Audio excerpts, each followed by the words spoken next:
에스메 앤 플레드는 1895년 오하이오주 콜럼버스 외곽의 작은 농장에서 태어났습니다. 어린 시절부터 그녀는 자신의 세상이 너무 작다고 느꼈고 자신의 삶이 이미 정해진 길을 따라가야 한다고 생각했습니다. 하지만 그녀는 받아들였습니다. 다른 삶을 알지 못했기 때문입니다. 그녀는 농부 가족의 외동딸이었습니다. 그녀의 가족은 그녀가 다른 또래 소녀들과 마찬가지로 가정을 꾸리고 존경받는 아내가 되며 아이를 낳고 그들을 엄격하게 키우기를 기대했습니다. 그러나 에스메는 다른 꿈을 꾸었습니다. 그녀는 배우는 것을 좋아했습니다. 초등학교 선생님은 그녀가 계속 공부할 것을 격려했지만 그녀의 아버지는 그것이 불필요하다고 생각했습니다. 여성이 가정을 꾸리는 것 이상으로 배울 필요는 없다고 여겼기 때문입니다. 그럼에도 불구하고 에스메는 작은 순간들 속에서 행복을 찾았습니다. 탁 트인 들판을 달리며 마을 소년들과 나무에 오르며 언젠가는 멀리 여행을 떠나 세상을 볼 수 있을 것이라고 상상하면서 말입니다. 그러나 어린 시절의 꿈은 현실이 닥치면 금세 사라지기 마련이었습니다. 그녀가 16살이었을 때 나무에 오르다 떨어져 다리를 부러뜨렸습니다. 가족은 그녀를 마을의 작은 병원으로 데려갔고 그곳에서 그녀는 처음으로 칼라일 컬렌 박사를 만났습니다. 그는 그녀가 만났던 어떤 어른과도 달랐습니다. 그의 다정함뿐만 아니라 그의 눈 속에 깃든 슬픔이 그녀를 사로잡았습니다. 비록 진료 중에 몇 마디밖에 나누지 않았지만 에스메는 그의 황금빛 눈을 결코 잊지 못했습니다. 그러나 꿈과 기억만으로는 운명을 바꿀 수 없었습니다. 22세가 되었을 때 그녀의 아버지는 그녀가 결혼할 때가 되었다고 결정했습니다. 그녀의 남편인 찰스 에벤스는 지역사회에서 존경받는 인물이었습니다. 그는 좋은 가문 출신이었고 안정적인 직업을 가지고 있었으며 여성이 남편에게 바라는 모든 것을 갖춘 사람이었습니다. 하지만 문이 닫히면 현실은 전혀 달랐습니다. 찰스가 처음으로 그녀를 때렸을 때 에스메는 믿을 수 없었습니다. 그녀는 그저 사고였다고, 아마도 자신이 그를 화나게 했다고, 다시는 그런 일이 일어나지 않을 거라고 스스로에게 말했습니다. 그러나 두 번째 폭력이 가해졌을 때 그녀는 그것이 실수가 아님을 깨달았습니다. 그녀의 몸에는 점점 더 많은 상처가 생겼고 매주 일요일 교회에서 짓는 미소는 점점 어색해졌습니다. 밤이 오면 침묵과 두려움 속에서 남편이 분노 없이 돌아오기를 기도하는 것이 그녀의 일상이 되었습니다. 그러나 가장 고통스러운 것은 상처가 아니었습니다. 그것은 바로 외로움이었습니다. 그녀가 사는 세상에서 결혼한 여성은 남편을 견뎌야 했고 누구에게도 도움을 요청할 수 없었습니다. 도망칠 곳도 없었습니다. 그러던 어느 날 그녀는 자신이 임신했다는 사실을 알게 되었습니다. 수년 만에 처음으로 그녀는 희망을 느꼈습니다. 아이만 있으면 모든 것이 달라질 것이라고 믿었습니다. 찰스도 변할 것이고 그녀 역시 고통 속에서 벗어나 새로운 삶의 의미를 찾을 수 있을 것이라고 생각했습니다. 그러나 운명은 그녀에게 기회를 주지 않았습니다. 임신 8개월 차에 그녀는 마지막 폭행을 당했습니다. 이번에는 너무 심했습니다. 며칠 후 그녀는 아이를 잃었습니다. 그리고 그와 함께 살아갈 이유도 잃었습니다. 그녀는 더 이상 기다리지 않았습니다. 도망쳤습니다. 아무 계획도, 돈도, 목적지도 없이 가능한 한 멀리 떠났습니다.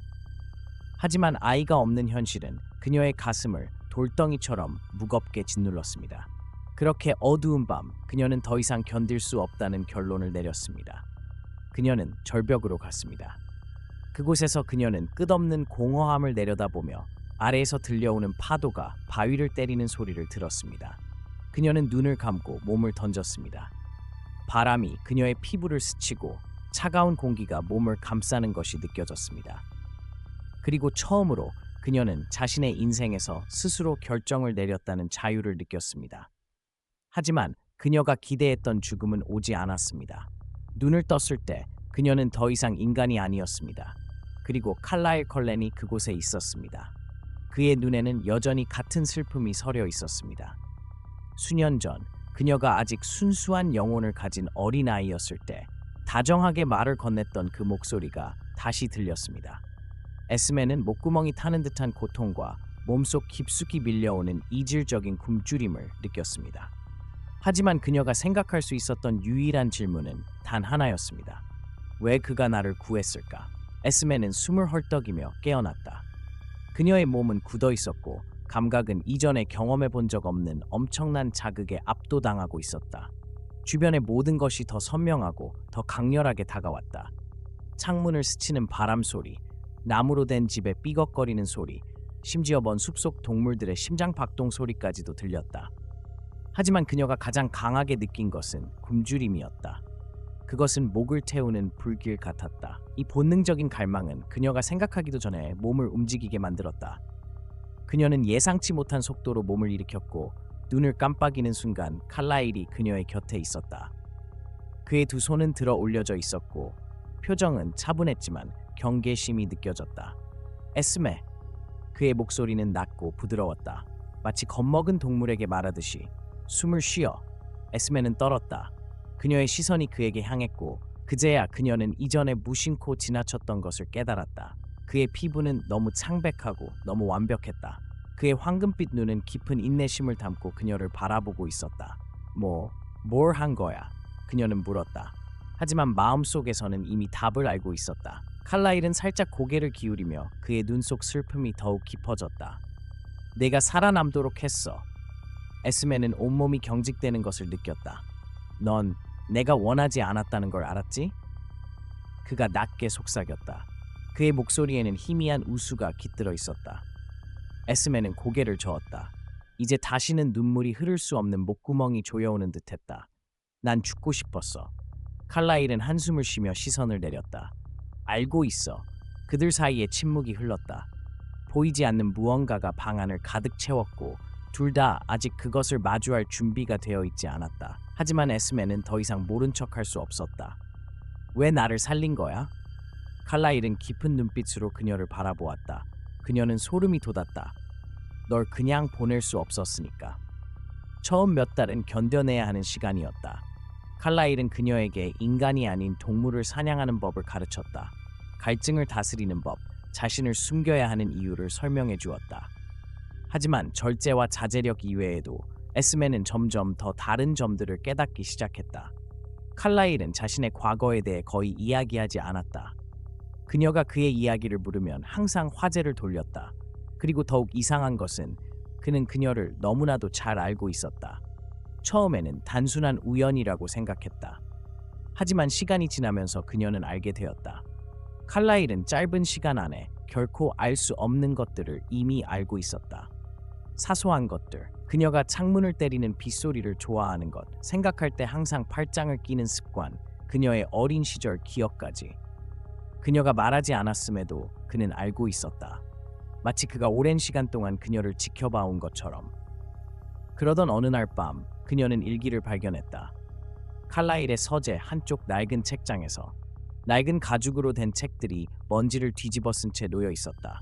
그녀가 첫 번째 책을 펼쳤을 때 몸이 완전히 얼어붙었다. 각 페이지마다 상세한 기록이 가득했다. 날짜, 장소, 사건에 대한 설명, 그녀의 인생이었다. 칼라일은 그녀에 대해 수년간 글을 써왔다. 그녀가 콜럼버스에서 어린 시절을 보낼 때부터, 그녀가 16살이던 해 나무에서 떨어진 후 처음 만났을 때부터, 그녀가 찰스 에번슨과 결혼하기 전부터, 그녀가 아이를 잃기 전부터, 그녀가 목숨을 끊으려 하기 전부터 그녀는 손을 떨며 페이지를 넘겼다. 칼라일은 그녀가 겪을 일을 이미 알고 있었다. 그녀가 찰스와 함께하는 삶이 감옥이 될 거라는 걸, 그녀가 아이를 잃게 될 거라는 걸, 그녀가 절망 끝에 벼랑에서 몸을 던질 거라는 걸. 왜 날 막지 않았어? 그녀는 숨을 쉴 필요조차 없었지만 갑자기 공기가 무겁게 느껴졌다. 칼라일은 그녀를 구하려 한 것이 아니었다. 그는 기다리고 있었다. 그녀가 다른 선택을 할 수 없을 때까지. 그녀가 그의 것이 될 때까지. 문이 삐걱거리며 열렸다. 에스메는 깜짝 놀라 몸을 돌렸다. 칼라일이 방 문턱에 서 있었다. 그는 그녀가 이 일기들을 발견한 것에 대해 전혀 놀라지 않은 것 같았다. 그의 얼굴엔 감정을 읽을 수 없었다. 하지만 놀람이 아니었다. 그것은 체념이었다. 언젠가는 네가 찾을 거라고 알고 있었어. 에스메는 온 세상이 흔들리는 듯한 기분이 들었다. 왜? 칼라일은 즉시 대답하지 않았다. 그는 천천히 창문으로 다가가 손을 등 뒤로 조용히 모았다. 난 항상 네가 내 가족이 될 거라고 알고 있었어. 에스맨은 소름이 돋았다. 내 가족? 칼라일은 고개를 돌려 그녀를 조용히 바라보았다. 에드워드가 곧 도착할 거야. 에스맨은 미간을 찌푸렸다. 에드워드. 첫 번째 아이야. 칼라일이 속삭였다. 내가 한 번도 가져본 적 없는 아들. 그의 목소리에는 섬뜩한 기운이 서려 있었다. 그럼 난 뭐야? 칼라일은 온화하지만 불길한 미소를 지었다. 너는 내 아내야. 세상이 멈췄다. 에스맨은 한 발짝 물러섰다. 언제부터? 칼라일은 그녀에게 다가섰다. 처음부터. 그의 목소리는 부드러웠다. 마치 모든 것이 괜찮을 거라고 말해주는 것처럼. 하지만 에스맨은 평온함을 느낄 수 없었다. 아무것도 느낄 수 없었다. 그녀는 단 하나의 진실만을 깨달았다.